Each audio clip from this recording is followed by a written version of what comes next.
Good morning, everyone. Request you to please take your seats. We're getting started.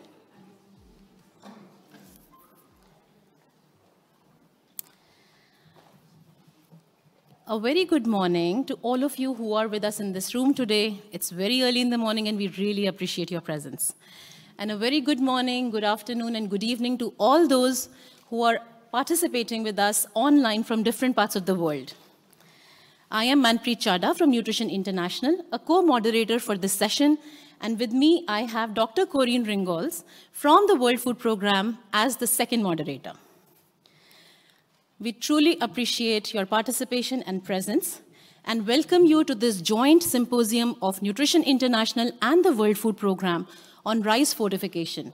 With you together, we will unveil the journey of rice fortification, looking at advocating for scalability and sustainability of rice fortification as an intervention. However, before we embark on this exciting journey, I have a few housekeeping remarks. To make the most of our times, I request all the presenters and the panelists to please stick to their time slot that has been provided to them. In addition, we also value your feedback a lot. We want to hear from you, your reactions, your thoughts, receive your questions, and we request you to please use the question and answer function that has been provided on the Micronutrient Forum app, and please submit your questions. Lastly, I am very excited to introduce our chairs to you. We have two chairs for this session.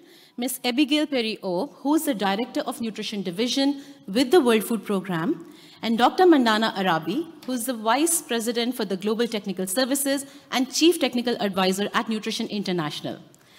Without further ado, I hand it over to Abigail to really get us started with this conversations. Abigail, over to you. Thank you. Good morning. Can you hear me okay? Excellent. Thank you so much for joining us this morning. The 7 a.m. starts not holding any of you back, and good afternoon to those who are online as well. First, I do want to give enormous thanks to Mandana for co-chairing this session with us this morning. So we have three very distinguished presenters for our first panel this morning. We'll be starting with Dr. Elena Pachon, who is the Research Director for Food Fortification for the Food Fortification Initiative and Research Professor at Emory University. We'll then move on to Saskia Depay, who is the Chief of Analytics and Science for Food and Nutrition at the World Food Programme. And then to Dr. Dylan Walters, who is the Project Director for Health Economics at Nutrition International. So as I said, it's really wonderful to see you all here this morning. It's 3 years since a conversation was last had at the Micronutrient Forum about the rice fortification journey. And a huge amount has been achieved over that time. So back then, we were reaching 20 million people with fortified rice through social safety net programs. At this point in time, that figure stands at 600 million. So there's been an extraordinary progress in terms of identifying solutions that will really enable us to deliver this highly cost-effective strategy that is really unprecedented in terms of ability to address micronutrient deficiencies at scale. And I think it's really clear that we've got the opportunity to really push further over the coming years in terms of getting to billions of people and ensuring people can genuinely benefit from this particular strategy. What we're going to hear today are some of those success stories and some of the solutions that have really made a big difference in terms of getting that progress over the past years. Factors such as ensuring that we have the right machinery at local level has really been fundamental in terms of getting governments to be able to drive forward this strategy and agenda themselves, but also to ensure that private sector can feel confident and able to play the parts that they need to play within this process.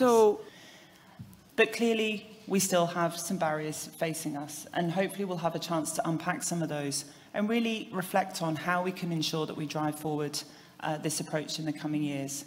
I'm sure that Nutrition International is in the same place as the World Food Programme, as seeing this as a really fundamental contribution that we can collectively make to really ensuring that we can address micronutrient deficiencies among, as I said, billions of people worldwide. We have solutions, we have the demonstration of ability to get to scale.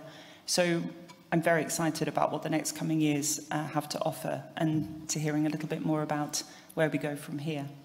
So with that, I'm going to pass to Mandana. Thank you very much, Abby, and thanks everybody for being here today. On behalf of myself, Nutrition International, my colleagues who were involved in co-organizing the session, and also with special thanks to the World Food Programme, I would welcome you to this session on rice fortification. Similarly to what was mentioned before, I also was reflecting on the journey of fortification, starting from programs such as salt iodization decades ago, and, having come forth with now looking across the staples. Wheat has made a lot of progress, and then rice now is rapidly moving in many contexts as an intervention that has a lot of potential to really get the needed nutrients to the populations that are most in need. At Nutrition International, increasingly also we see the nuances of helping governments identify key areas for fortification, for staples, and how you actually make a decision across different interventions, supplementation, fortification, multiple nutrients. So we really also need to be getting a lot better at identifying what we call an optimal mix of interventions, where rice fortification for sure has a place, but also we need to understand better how the different types of nutrition interventions interact with each other, complement each other, and also be able to provide really good guidance to the government. So that's then also a path for us to increasingly work together to improve our expertise and our ability to provide technical assistance to the governments to improve the fortification activities. So again, in the process of developing the optimal mix of interventions, I also think it's really important to work in partnerships and have the optimal mix of partners and actors in place as well. So I also think this session could be a good example of it. We are really honored to be working with WFP, with many other partners who are also active in the rice fortification, and hoping really to work together in advancing the agenda forward. So thanks again, and with that I would like to hand it over to the first presenter of the day, Dr. Elena Pochan. Over to you.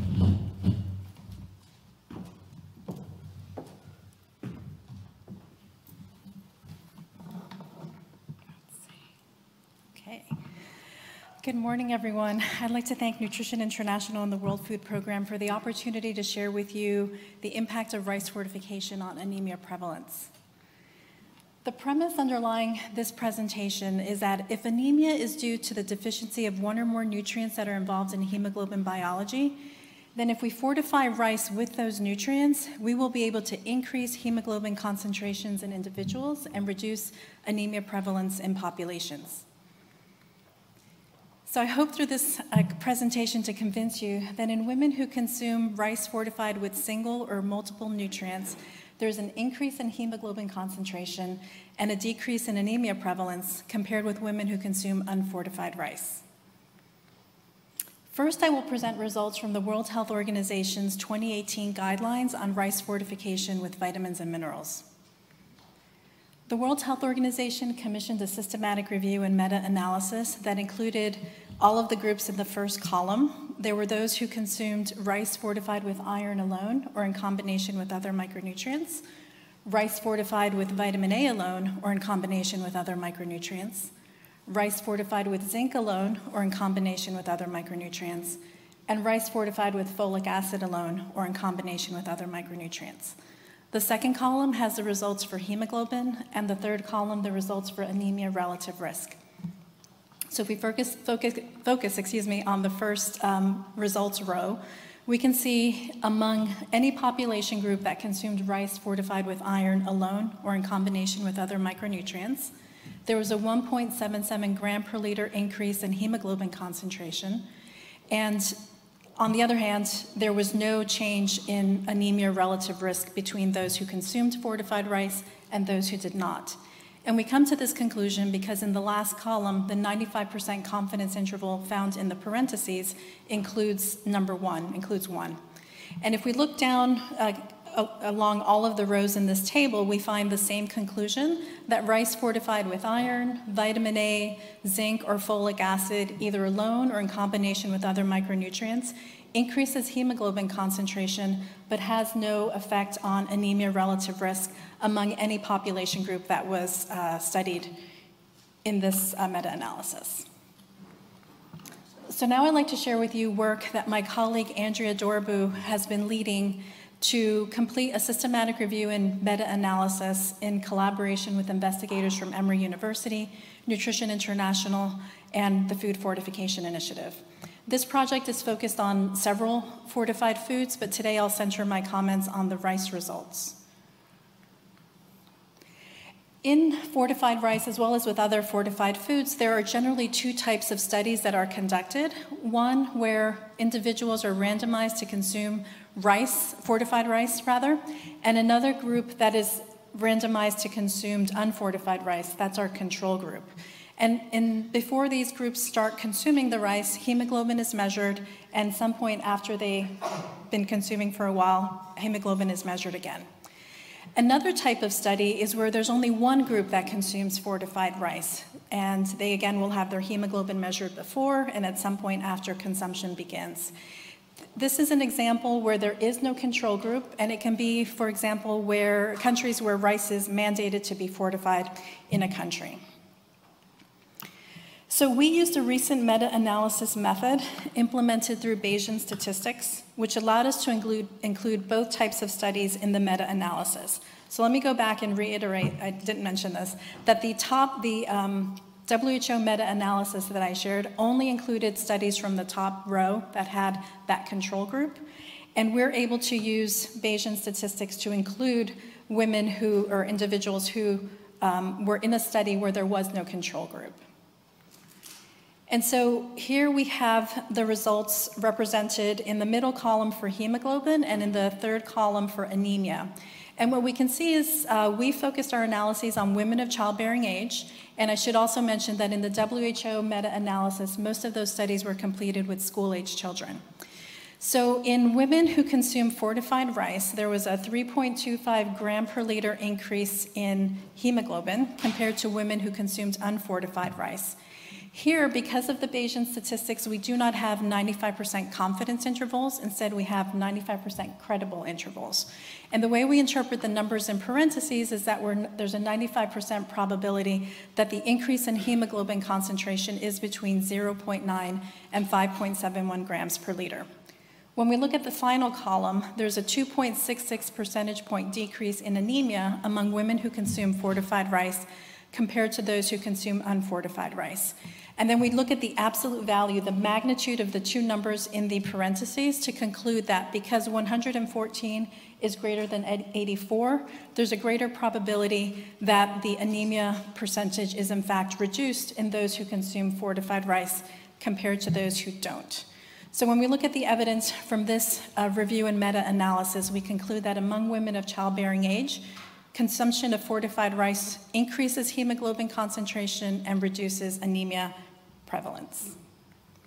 So in summary, in women who consume rice fortified with single or multiple nutrients, there is a modest increase in hemoglobin concentration and a modest decrease in anemia prevalence compared to women who consume unfortified rice. Thank you.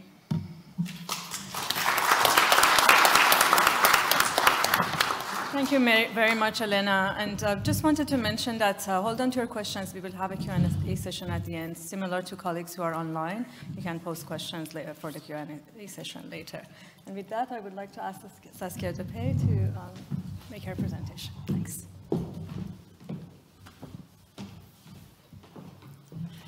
Thank you, Mandana, and good morning, everyone. It's a pleasure to now speak about the inclusion of fortified rice in social safety nets. So just what we're doing here. You see, many of you may know this graph. So we have the expenditure on food, we have the cost of just meeting energy needs, and we have the cost of meeting nutritious needs. So you see the affordability gap. So people with an expenditure below the lowest cost of a nutrient-adequate diet, they're unable to meet their nutrient needs. And if you're above, then it really depends on what choices you make. But if you're below the line, you can't even afford to meet your nutrient needs. So with fortification, we drive down that cost of the nutritious diet. And when we fortify in social protection, we ensure that people do receive these micronutrients and that therefore their cost of a nutritious diet goes down and their risk of micronutrient deficiencies goes down. So we can apply this in school meals. We can, of course, also have it in the open market. Then it's available for everyone to reduce that cost. But with social assistance, where we are piggybacking on a distribution of food, so we are actually increasing the capacity to buy, so we are shifting that expenditure curve up at the bottom. But when we now also fortify the in-kind food, we're also bringing down that cost. So we're from two sides decreasing the affordability gap of having a nutrient-adequate diet. And therefore, we're maximizing the benefit. So what I'll show in two examples is the in-kind provision of rice in Bangladesh and in India. And they are now introducing fortification of that. So they're coming at it now from two sides. So they were coming from the side of increasing food expenditure, increasing the food supply, and now also adding the micronutrients. These have been long journeys, and I'm going to show for each country this slide. And this is from 2009 to 2020 for the case of India. And on the next slide, I'll show you what happened in the last 3 years. There's been different milestones. There's been different pilots on acceptability, pilots on scaling the production, especially there a pilot project in the Prime Minister's constituency for raising awareness and enthusiasm about this. And then also a pilot to really see, can we implement this at scale? And a pilot in India involved several million people. And that really enabled to see how can this be scaled up. I'm showing there two publications. They are excellent. If you'd like to see more on how this was done in India, please seek those out there on the WFP website. So what happened in the last 3 years in India? In August, so 2 years ago, the Prime Minister Narendra Modi announced that the government was going to introduce fortified rice in the food-based safety nets in India. Since then, so we're talking September now, they're already reaching over 600 million people with fortified rice through these food-based safety nets. And the projected reach is 813 million next year. The cost increment, because of the scale and the optimization, this now costs less than $1 or 89 paisa per kilogram of rice. They're having over or close to 800 fortified rice kernel producers. And almost 19,000 millers have installed blending equipment. So just think of the huge scale that's been achieved. So they're distributing 14.3 million metric tons of fortified rice. So they're, and then we'll go into some challenges later. And on the graph you can see the different partners that are involved with this. Very much collaboration, public and private sector. So the journey in Bangladesh, very similar steps. And the publication to the right gives much more detail, and this is where these graphs are from. So this shares in different countries in Asia, how is that scale up of rice fortification happening and how is that linked with social assistance made. So where are we in Bangladesh today? The number of people reached stands at 11 million today, coming from just like 30,000 in 2020. The target for 2026 is 25 million people, and in Bangladesh it goes through two social assistance schemes. They have 12 FRK producers and over 180 blending mills involved. In Bangladesh it also goes beyond social assistance. So canteens of garment factories started serving fortified rice. This was a special project. And that also really raised demand among the workers for the families back home. So piggybacking on that demand creation, it's now being introduced in the retail market. And there is potential for including the fortified rice in the Cox's Bazar refugee operation. So some of the lessons learned. The government commitment, that is what really sparked the private sector to get into this, to buy blending equipment, to install it and produce and optimize. SBC, social behavior change, strategy was really necessary to prevent a misunderstanding. People see something else in the rice. Even though it blends in nicely, it's not totally invisible. So you need to explain. And to also then discourage that there's picking out of kernels. For example, when you wash it, some may float to the top. And to also promote absorption cooking, because if you discard the water, you will lose some of the micronutrients that have been added. In the top graph, you see the countries that Indian delegations visited as they were getting onto this journey. And in the lower graph, you now see the countries that are coming to learn from India. So that dialogue and being a student and then being a teacher has also really learned the Indian team a lot. And achieving the desired quality is a journey. So you can imagine with this very rapid scale up, you're running behind on some of the steps on the quality. So they're working hard on that and have a good work plan or a good plan to improve that. For Bangladesh, also the development of local technologies and innovation, being domestic and having that demand similar to India, has really spurred that innovation. They are also really stressing, and that was also visible from these graphs, that evidence has been key, and it's evidence on different components, on the acceptability, on the scalability. Last point, WFP's operation in Cox's Bazar. There's almost 1 million Rohingya refugees. We would really like to introduce fortified rice there, and because it's now coming to scale the production, it becomes now possible, but it's still an added cost. So with the cost challenges for our humanitarian operations, we're trying to find different ways to finance that.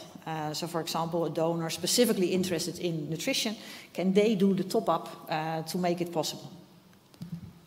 So very short conclusions, leveraging the institutional demand really enabled the whole sector to scale up and to innovate and to drive the cost down. We need that SBC. The humanitarian provision of fortified foods really depends on it being available. So that is now where in Bangladesh that becomes possible.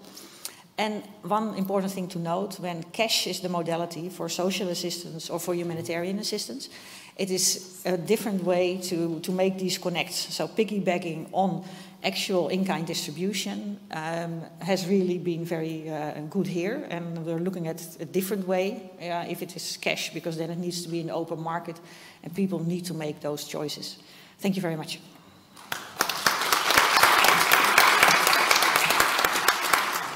Thank you very much, Saskia. Our next presenter is Dr. Dylan Walters from Nutrition International.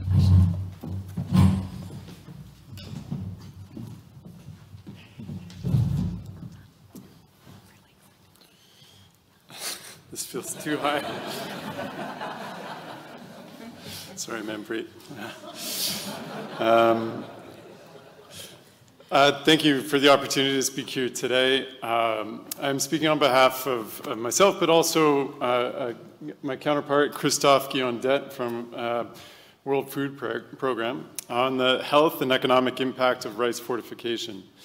In this presentation, I will give a brief review of some evidence on the cost, health impact, cost effectiveness, and cost benefit, what we know right now with respect to rice fortification, and also briefly suggest some tools, approaches, and guidelines to look at that may help you if you are involved in the scale-up or implementation of rice fortification programs in countries. In terms of costing analysis, in recent years, there's been a few, but not many. I think we could use a lot more of costing analyses. Globally, what we find from these recent studies or reports or analyses are that the incremental cost of rice fortification generally ranges between 1% and 6% of an increase compared to non-fortified rice. The cost may be higher, or likely is much higher, in small-scale projects and pilot projects. That could be even higher, 10, 20%, and varies across countries and subnational regions as well. And as you see from the context in these slides, many of the projects that were being compared in this brief review are quite different. So that leads us to suggest that context matters. I think what we've heard from our earlier presenters, that context from each different project matters a lot, whether it's imported fortified rice, rice kernels, or local fortification. That has a huge effect on the cost. Whether you're delivering fortified rice through SSNP delivery platforms or through the market. And especially in recent years, I think the supply chain inefficiencies due to COVID or other reasons can have a big impact on cost as well. Scaling is essential. I think we've seen from the numbers in the previous presentation that achieving scale is critical to reducing incremental cost. And the optimization, small-scale projects have limitations on the cost effectiveness and optimization of the value chain.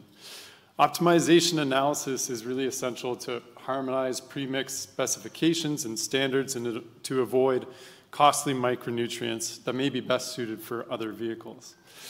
And overall, we need more costing data from reports and studies, analyses. Each project that's getting started up would be really helpful for this data to be shared to inform decision-making elsewhere.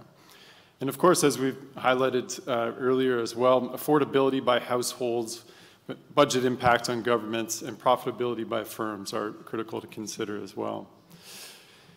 In estimating the health impact and cost effectiveness and cost benefit analysis, we typically use a simplified health, human capital, and economic impact pathway that depends on the logic that increased fortified rice and consumption reduces anemia in adults, which I think the earlier study highlighted is really helpful to inform, as well as reduces anemia in children. Reducing anemia in adults is also expected to reduce neural tube defects at birth and newborn mortality, and also increase labor productivity, reduce health system costs, while reducing anemia in children is expected to increase cognition and academic performance. And these three intermediate outcomes combined have an economic impact in the short run and long run. And we hope lead to the household reinvestment in health in the long term as well. So given this pathway and some of the economic evaluations that have happened in the last few years, only taking the last 5 years on rice fortification, we find very few studies or published reports, and all of these are modeled estimates at the ex ante pre-project modeled results. But together they show that rice fortification potentially has a substantial positive health impact on health impact. In terms of rice fortification could lead to thousands, if not millions, depending on the scale, of cases of anemia averted per year, and hundreds, if not thousands, of child deaths averted per year, depending on scale as well. Similarly, for cost effectiveness and cost benefit analysis, there are a few modeled economic analyses. But the ones that we do have access to show that rice fortification is cost effective and can generate a positive return on investment. Whether it's in the millions or billions of economic value, and a benefit cost ratio of between 4 to 1, or even higher in Nigeria, 19 to 1. But those estimates are modeled and would also depend on updated evidence from systematic reviews on the effect sizes of anemia and other assumptions.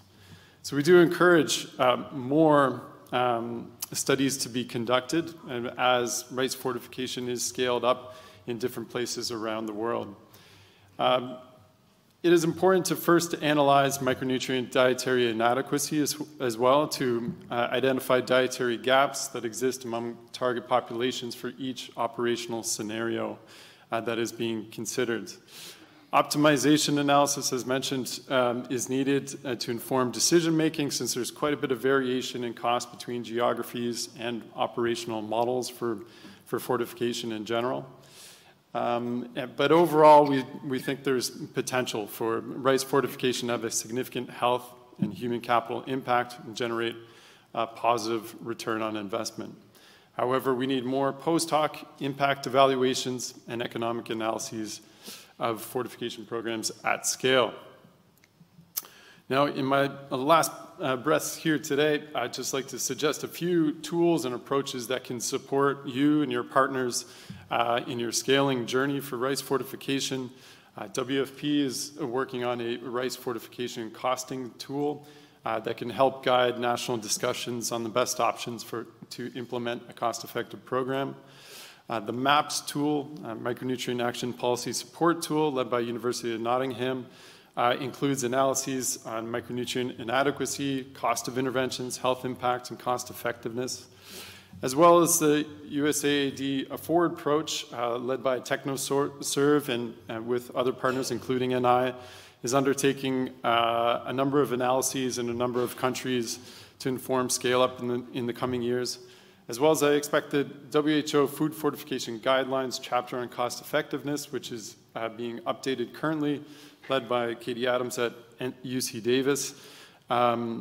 That chapter should have a complete review of evidence on cost and cost effectiveness of fortification and provide guidance on how to do such analyses as well. That brings me to the conclusion today. Thank you very much for your time, and I look forward to the panel discussion. Thanks. Thank you very much, Dylan, and thanks to the presenters for setting the stage so nicely for today's discussions. So now we are coming to the section of the program that's going to be a panel discussion and then followed by Q&A. And I would like to introduce our two moderators for the panel discussion. We have Dr. Corinne Rinckholz, who is Food Fortification and Nutritious Foods Development Team Lead at the World Food Programme, and my colleague Manpreet Chadha, who is Senior Technical Advisor in Food Fortification at Nutrition International. And thank you, everybody on the podium. We are going to now leave the stage, and then the panelists and the moderators will be taking the space here. Please come.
Okay, thank you everybody for joining us today for our panel of experts on rice fortification. We have today with us Dr. Nadai Fatou Nadai. I'm sorry, Nadai Fatou Nadai. Sorry about that. Who's the coordinator of the Senegalese Micronutrient Fortification Committee, Ministry of Industry and Industrial Development, Government of Senegal. We also have Mr. Yannick Fouang, Global Segment Director, Nutrition Improvement from DSM Firmenich. And we have Ms. Leone Fierk, Deputy Director, Nutrition, Bill and Melinda Gates Foundation. So it's very nice to have you with us. And again, we hope that we will have a very engaging discussion. Oh, and Dr. Derry did join us. Yes, please, go on. We thought maybe, we figured someone would miss the early morning call, but glad to see our whole panel is here. And I think many of you already know Dr. Omar Derry, Senior Nutrition Advisor from USAID. Okay, so let's begin. Dr. Nede, you recently launched a pilot program to introduce fortified rice into school meals in Senegal. What have been some of the most critical factors that you needed to consider for planning the rollout of fortified rice in Senegal? Thank you so much. Good morning, everybody, and thank you for the organizer to inviting me to share today. My name is Ndeye Fatou Ndiaye. Okay, the most important factor was to understand rice fortification in Senegal and milling landscape. World Food Program and NI help us with that. And the second most important thing was to draft a phases work plan. And we identify the school meal program to be the most feasible one to start with. After that, the third one was the imported kernel, the issue of the imported kernel was sorted. And we also, the acceptability, the rice producer acceptability of introducing fortified kernel in regular rice also was another issue, another important issue. Another one was to helping the rice producer to set up and quality check processes were also important. Another thing was the costing, to see the costing and assess the incremental cost of fortified rice.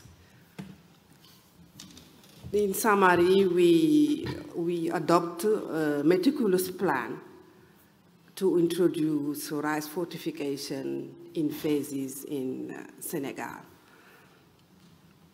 And we hope that next year we are going to implement rice in fortification in the canteen in the north of Senegal, in Matam. Okay. Thank you. I think, yeah, we're very excited to see how that goes. Okay, Yannick, over to you. A representative from private sector on the panel. Can you please describe some examples where you have seen successful enabling environment for fortification? And if it was for a different food vehicle, how could you apply this to the fortification of rice? Sure, thanks, Corinne. And thanks, everyone. Thanks for having me first, and congratulations to everyone who woke up so early this morning. I can feel your commitment to rice fortification.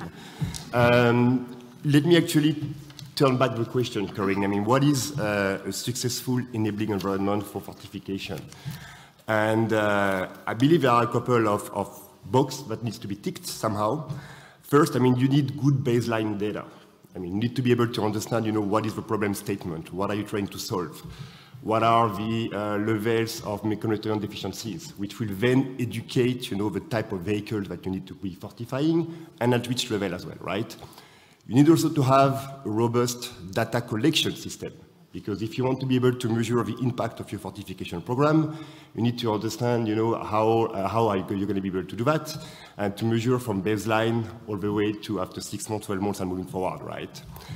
And as has just been highlighted by a colleague from Senegal, you need also strong political will as well, because you need to ensure that this will translate into the development of standards and eventually legislation, so that food processors know how to fortify and at which level as well. Second, and you mentioned it as well, quality. I I mean, we all know that effective fortification is very cheap, but poor quality fortification is very expensive. So we need to ensure that we set up the right quality checks in place. And that goes from looking, at having locally or regionally access to third-party analytical laboratories, or to using new technologies like digitalization to ensure that you can track and trace fortification from production to consumption. Last is looking at consumer. I think we've seen in the past that a lot of the effective fortification programs are the ones where the consumers have been involved, when we've been able to raise awareness about, the benefits of fortification as well. So whenever a consumer understands the benefit and accept and appreciate fortification, it will increase the potential success of a program. Last, but definitely not least, we need to ensure that public and private sector are working very closely together in country. And I think that's a great example of the panel today here. And there are plenty of recent initiatives that have been launched to really ensure that private sector can also support by providing technical support to millers and food processors so that we can really unlock fortification. So now coming back to your question about the examples, there are not that many around, and I even asked ChatGPT to confirm. I can come up with two, honestly, and one is the usual success story, Costa Rica. Costa Rica has been a pioneer in the food fortification space. I think every single vehicle that can be fortified is fortified in Costa Rica. Rice being one of them, by the way. Rice is fortified with folic acid, a couple of B vitamins, selenium, zinc as well, and we've been able to show the impact in terms of anemia reduction and the reduction of neural tube defects as well. The other one, which is probably a bit less known, but closer to where we are today, is Finland. So Finland has launched, Finland is well known, of course, for its beauty, lakes, forests, but also for these dark and long winters. So with limited sunlight. And limited sunlight creates a high level of vitamin D deficiencies. So that had been identified. And the government decided to launch a fortification program of vitamin D across multiple vehicles, milk, dairy products, and margarine. How did they do that? First, they decided to develop guidelines. They then launched with healthcare practitioners public health awareness campaigns with consumers. They monitored the impact, and now we can actually see that vitamin D deficiencies are drastically reduced. So those are the two examples that I would want to highlight. So, thanks, Yannick.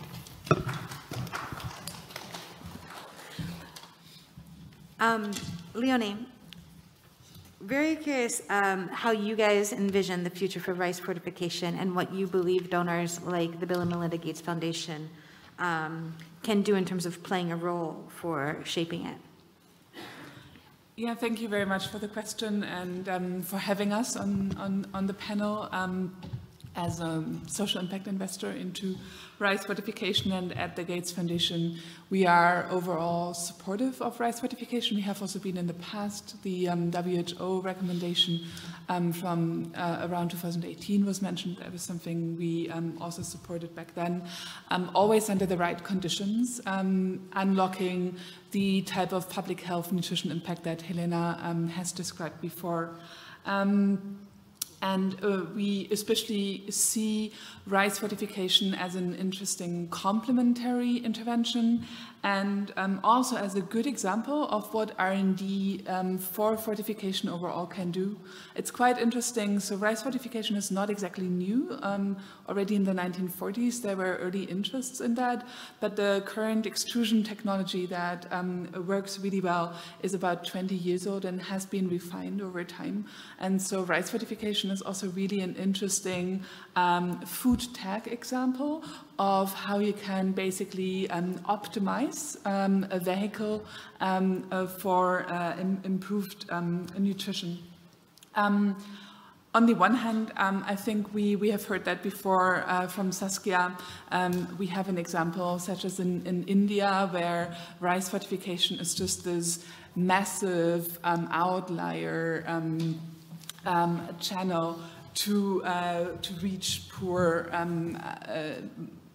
nutritionally vulnerable population groups. So in India, through the SSNPs, you reach up to 800 million people with as an ambition level with fortified rice.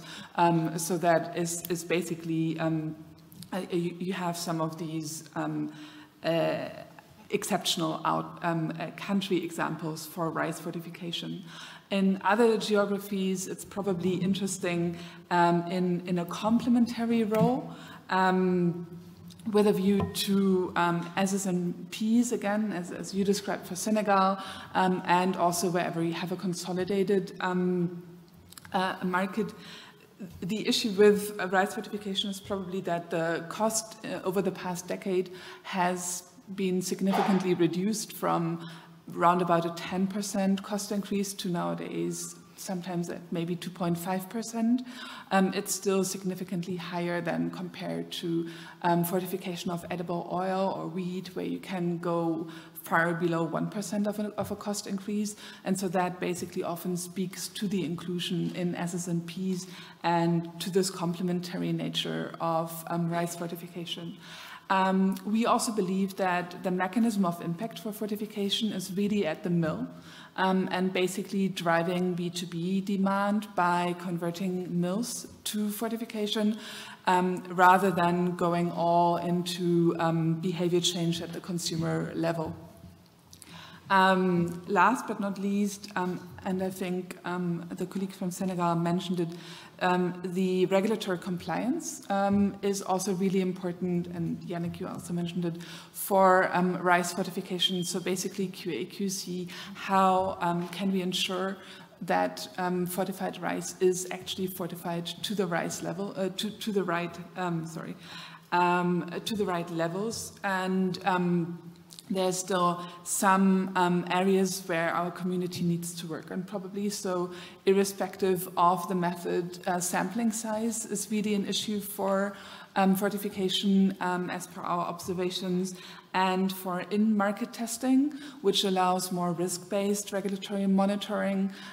We do have an issue that basically testing the rice that is fortified, and not only the fortified rice kernel, is really complicated, and we don't yet have enough rapid tests that would allow kind of a higher penetration of testing. So those are our key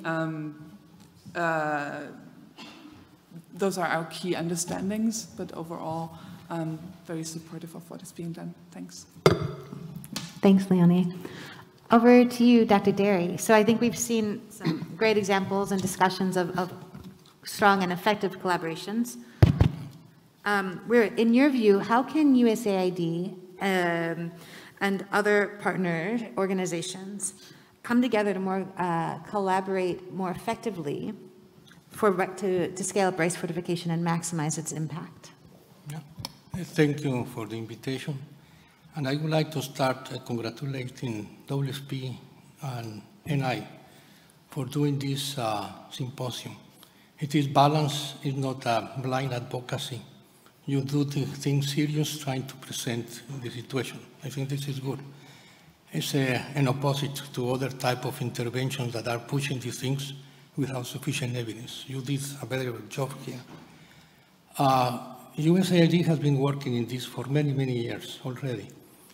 And because what we look is the sustainability and local ownership of the interventions. And that is the main challenge. In our project AFFORT, which is specifically aimed to promote and support food fortification, rice is part of that. But all depends on the context, like our colleague from the economy group of NI said. In some countries it makes sense, in other countries will not. But it's included, always is included, and we will see what's happening. In the presentation by Elena Pachon, she was making the case of reduction of anemia. I think that has been a mistake in the micronutrient area, trying to reduce everything to how it's going to decrease anemia.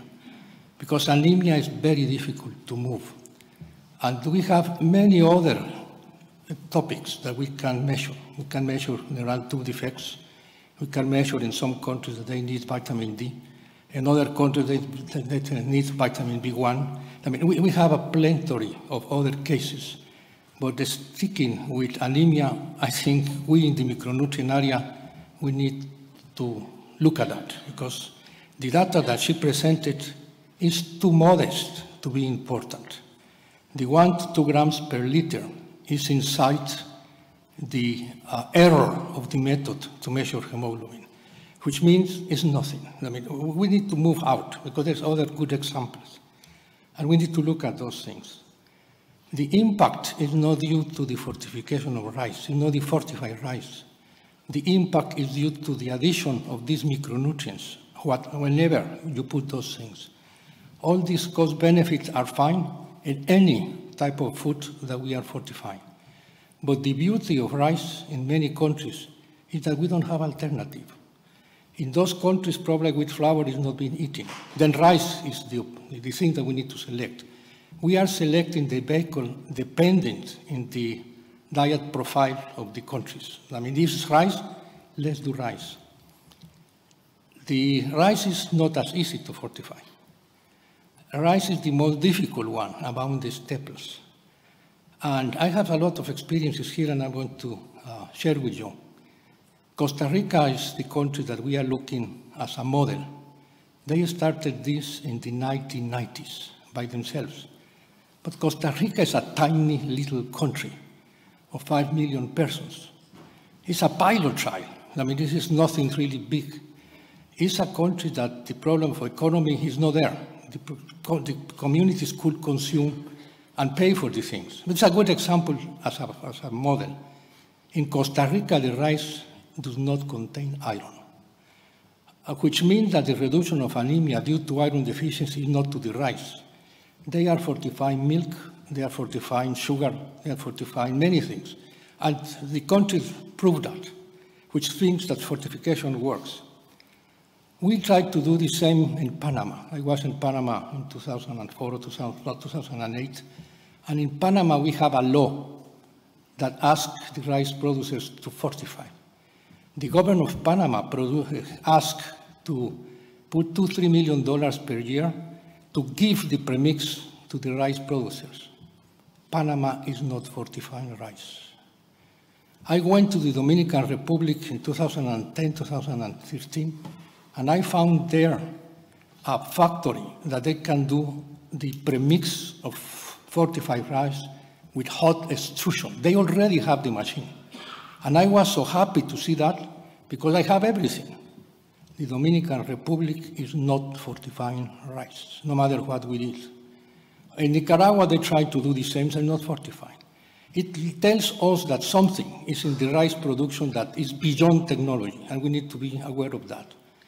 I am knowing that WFP is working in Ecuador, and that is going fine, which means that rice is a good vehicle when the communities eat this, but we need to look to the context. That is what we move into the social programs. And the social program, someone is going to pay, and it works. I mean, 600 million, 800 million of persons, it's a humongous coverage, and that is valuable.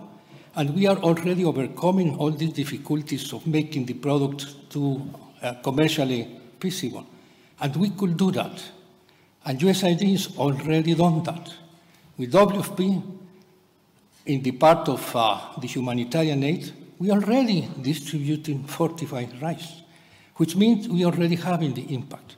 But we need to look that balance. Look the vehicle when it makes sense. All the difficulties that we need to overcome and move into the social programs. That does not mean that some countries also could work in the normal distribution, but we need to look at that. Everything is a context, and in the case of USAID, we have the two sides. We help the countries that decided to do these things, working with them to look the business case, telling them if this makes sense or not, and what is possible to do. And when they see social programs, well, we can support the cost of this and distribute the product. I think that is my sharing with you today, and thank you for the invitation. Thank you.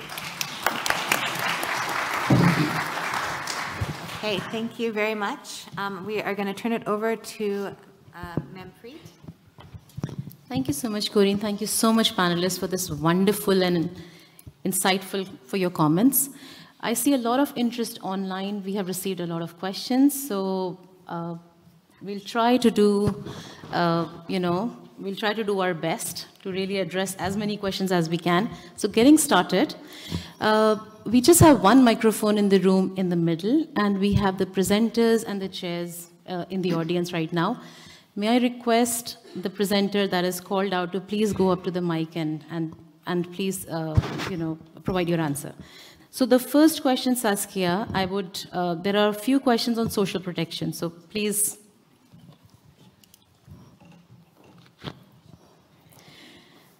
So Saskia, the first question is that where do we see the global scale-up of rice fortification and social protection? And another part to that is, a lot has already been done for rice fortification and social protection. What can be done to really move it to a more market-based program? So these are the two questions for you, Saskia. Over to you. Thank you, Manpreet. Are you hearing me fine? Yes. Okay.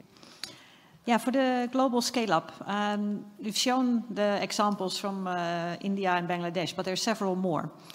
So Peru has also introduced fortified rice. They started with schools, and the demands from the schools then spurred the private sector to produce, and then the government to work on a law to make it mandatory.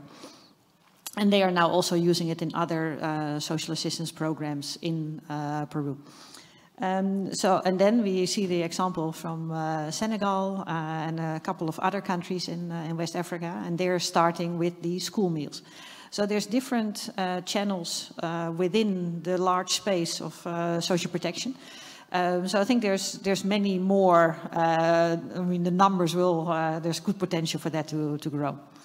And on market-based, it's sort of chicken and egg. So what we're seeing with the demand and then the production starting based on social protection, that then also makes it possible to serve a market. And there I encourage conversations with colleagues from Bangladesh, who are, I would say the first ones who are doing that dual.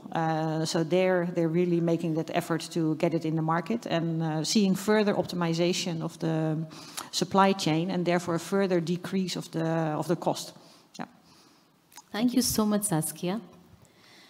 The next question is actually about India. And rather than asking a presenter or a panelist to respond to that, I see we have Mr. L.P. Sharma here from the Government of India. And it'll be best if, Mr. Sharma, you can respond to this question. Sorry to put you on the spot. If you could please go up to the mic. The question is that right now, India is largest country in terms of scale-up of rice fortification. How do we see the evidence evolving in India? What evidence do we have right now, and how do we see that evolving and helping the program in India go to that scale of more than 800 million people receiving fortified rice? Good morning. Am I audible? Yes. It's okay. India have the food net safety program is a larger one comparatively to other country. We have around 810 million people included in our safety net program, and around more than 65% are using rice as their staple. So there is a challenge. In India, when we started the pilot, having 3 micronutrients to be mixed in the fortified rice kernels, that is iron, folic acid, and vitamin B12. With this, we moved, but due to COVID restrictions, the system being new and nascent, the industry and academia were not very enthusiastic initially about the system. So we did not move so fast during the COVID days, but in spite of its small scale, it reached to some districts of some states. And there was a good response regarding the acceptability or social behavior change in those districts.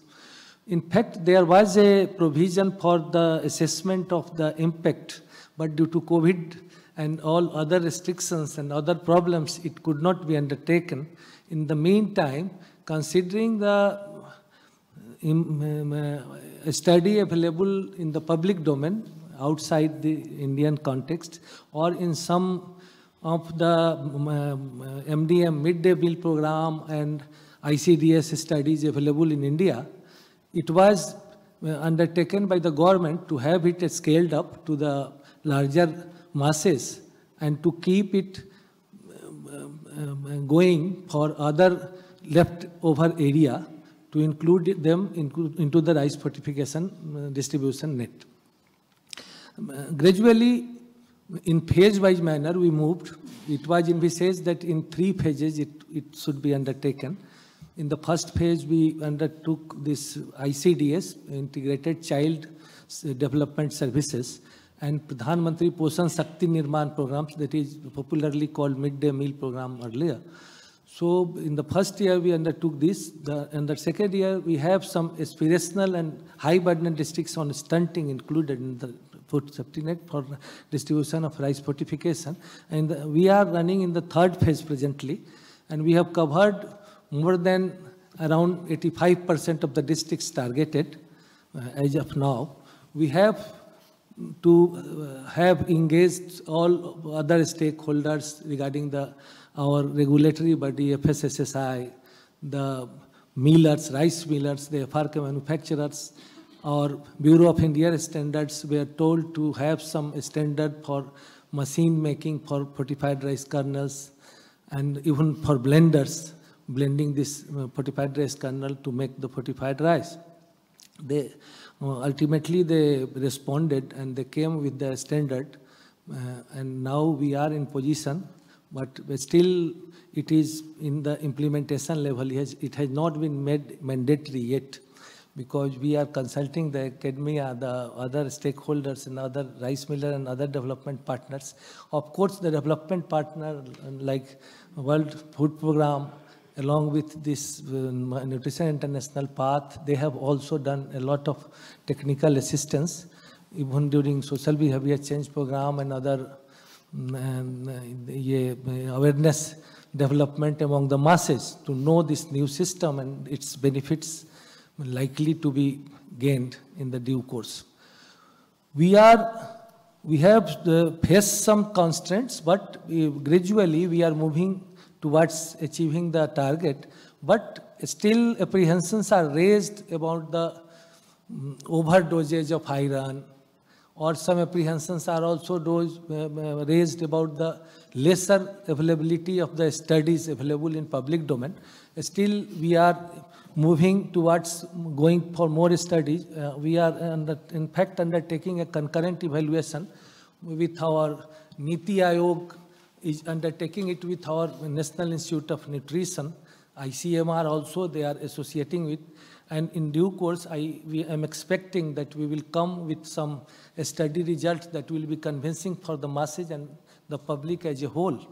And of course, this program has been initiated with a pious objective of providing more nutrition to the poor and those who need it. So we all should try in our endeavors that it should be reaching the target as envisaged. Thank you. Thank you so much, sir. Thank you. Our next question actually is about wheat flour fortification. And the question is that we are talking so much about rice fortification. What about wheat flour fortification, which costs 1/10 that of rice fortification?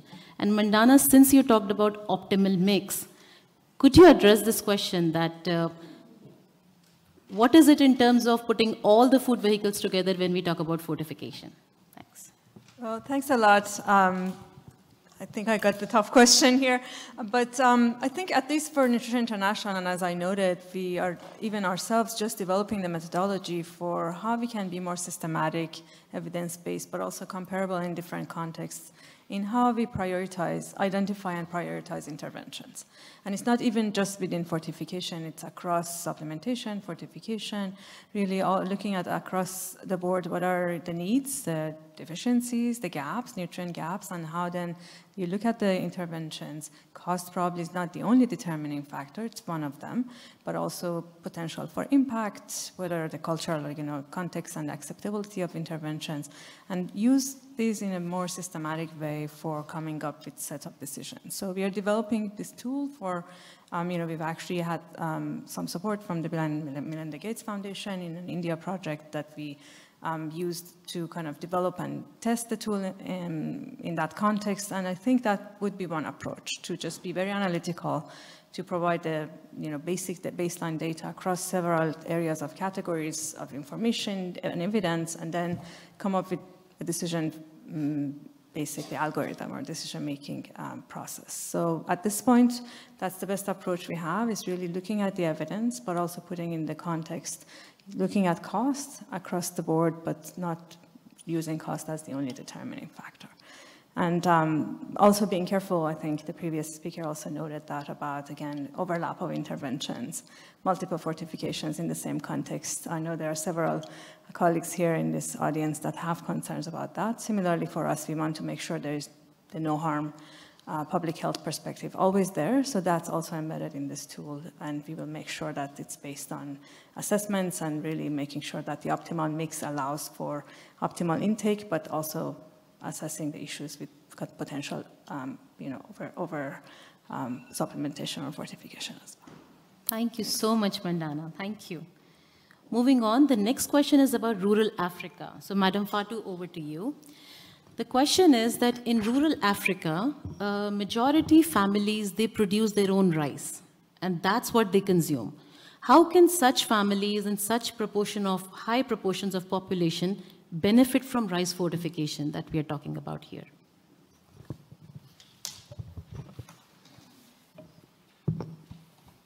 Thank you, Manpreet. Yes, we know that it can be a great problem. But we are starting with the pilot, and we are going to understand all the milling landscape. And after that, we can go and explain them how to do. But what is important is we have to centralize rice production and fortification if we want to have a great benefit. For now, I cannot give you a way what we are going to do it. But what we know, we are going to start with fortified rice. We can do with a producer in the north, but in rural area where they produce and eat their own rice, we can adopt sensibilization to explain them what is the importance of rice fortification and how we can do with them. But right now, really, we are at the beginning. I cannot give an orientation what we can do. What is important is the sensibilization, the communication. That's it for now. Thank you so much, Madam Fatou, for that. Helena, next bundled package of questions for you. So the first one actually is that you noted very modest reductions in anemia. So the first question is, would it help to increase the dosage of micronutrients to observe higher reductions in anemia? And also, can other micronutrients be added to fortify rice, especially vitamin A? Thank you. So yes, there are relatively few nutrients that cannot be added to rice. Vitamin B2 comes to mind because it colors the rice. So if your population eats a white rice, you don't want to add riboflavin because it'll give it a yellow color and people may not consume it, and therefore your whole program doesn't work. Other than that, certainly as we've talked about before, there's some nutrients that there may be better food vehicles to be the delivery for those nutrients, such as oils for fat-soluble vitamins or dairy for fat-soluble vitamins. Is it possible to fortify rice with fat-soluble vitamins? It is. It's just going to increase the cost. So you have to make a decision on whether that's the best food to reach the population with that nutrient deficiency. In terms of whether or not adding other nutrients or more nutrients could increase hemoglobin and therefore reduce anemia, it really just depends on what is the cause of anemia in a country. So if the main cause of anemia is a hemoglobin disorder, then no. Adding more nutrients or more of the nutrients currently in the rice will not decrease anemia. If it's due to a nutrient that is deficient in the diet, and most of the population deficient in that nutrient consumes rice, and if you add that nutrient to the rice, then yes, in theory, you could have a greater impact on both hemoglobin levels and anemia deficiency. Thanks. Thank you so much, Helena, for that. My next question is actually to my co-moderator. There has been a strong emphasis on scalability to reduce cost of fortified rice. Are there any other barriers to cost reduction that can be addressed to really reduce the cost of fortified rice? What are the other barriers? Thanks, Manpreet. I would say, I think in our experience, we've seen, again, getting that optimal mix of micronutrients can really be something that can drive cost effectiveness. So if we are looking at what is the right mix, especially for rice, should we consider inclusion of micronutrients that are going to be the most cost effective and also result in the longest shelf life, which also impacts cost effectiveness. So I think that's something that we at WFP are seriously considering right now as we undertake a shelf life study to examine that very point. So I think in addition to just sort of the number of people reached, the institutional demand, which will drive, again, improved cost effectiveness as it improves the supply chain and decreases inefficiencies there. I really think it's that optimal combination of micronutrients that we can really leverage to reduce further the cost. Thank you so much, Corinne, for that. The next question is actually for our representatives from the donor organizations, both Omar and Leonie. The question is that in terms of any fortification, and when we talk about scale up of any fortification program, the main issue is the quality. So what are the donors, BMGF, USAID, and others doing or contributing towards ensuring quality assurance, quality control of rice fortification as an intervention? If I start with Omar, sitting right next to me. Yeah, and that's interesting because that is the topic we are discussing with AFORT. We have paid in the past the attention to look the final product, the fortified food, and we are realizing that we are missing the beginning. We need to really certify that the premix is of the quality. If that is fine, probably the process is going to be correct. And it's not only in rice. In all the fortification programs, a lot of the weaknesses is at the area of the premix. And we need to look at that. And that they have the instruction how to deal with that. Thank you so much, Omar. Leonie, over to you. Thank you, and I agree with all that has been said. I would say, yes, definitely quality, and let me go further into this. I would also add, and it has been a little bit of a theme, cost. So I think further scalability of rice fortification, especially into the consolidated open market, small-scale production will be very difficult. We will probably also need to work on cost. If we go into quality, as Omar alluded to, it's probably a combination of elements. So the standards, also the surrounding environment around the standards. So, for example, how is that being mirrored by industry? In India, there are talks about a premix association on the industrial side, which would be an important complement.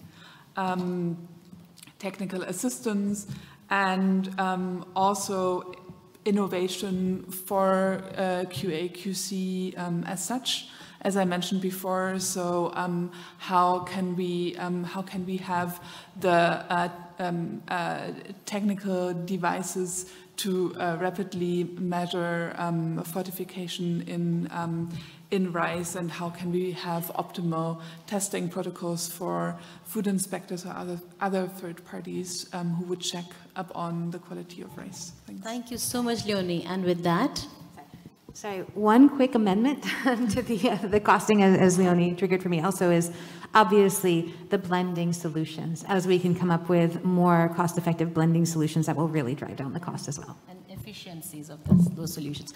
With that, I close this question answer session and request Abigail to deliver the closing remarks.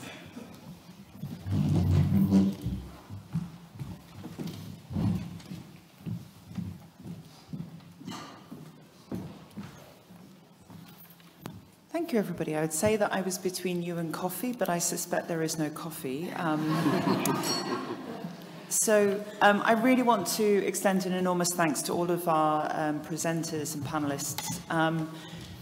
I think when we come back to the starting point of what it is that these strategies are here to do, micronutrient deficiencies in their various forms are having a very profound impact on health, on educational attainment, on people's life chances and life choices. So it's really clear that we need a range of strategies to be able to deal with these very profound and impactful challenges that people face. Rice fortification is one of those solutions. For sure, we need to work with governments to look at the different strategies that they can deploy, strategies that will be appealing and desirable to populations, that will work within the context of the cultural approach to food and eating. And I think what is particularly noticeable with this work around rice fortification is really that sustained level of investment and consideration across the really complex set of factors that need to be considered across public sector and private sector around the evidence generation. So for sure, rice fortification offers us a really important platform to reach many, many people where rice is a very fundamental part of their diet. But I think this experience is also demonstrating some really good practice in terms of the kind of end-to-end analysis, evidence generation, practical work to really properly consider how we can develop scalable solutions that governments then can be equipped with and private sector can respond to and support. So this work that's been done over many, many years, that the World Food Programme, Nutrition International, USAID, the Gates Foundation, DSM, many others have been part of, it's really represented something quite powerful and something quite unusual, frankly, in the nutrition space, which has been a sustained level of kind of commitment, engagement, partnership, collaboration to find practical solutions. So I think what we've heard today is genuinely really very inspiring because we don't often see examples in the world of nutrition of cases where we've really so thoughtfully and in such a sustained way been able to work through what it takes to go to scale. So those of you who are really interested in how to support the further scaling of rice fortification, where it is part of a very practical solution to deal with these very profound challenges and micronutrient deficiencies, we'd love to hear from you because there's still an opportunity ahead and there's still barriers to overcome and it's still going to take those strong partnerships to get there. But I think otherwise, please go out there and share these experiences because the lessons learned, the steps that have been taken, the work that's been done, the partnerships that have been formed, as I said, are really examples of what it's going to take for nutrition to address the many other challenges that we face. So again, enormous thanks, particular thanks to the Nutrition International team for such a brilliant co-chairing of this session today. And yeah, let's go out and make sure that we can take these excellent lessons and experiences and apply them across the nutrition space. So many thanks to everybody.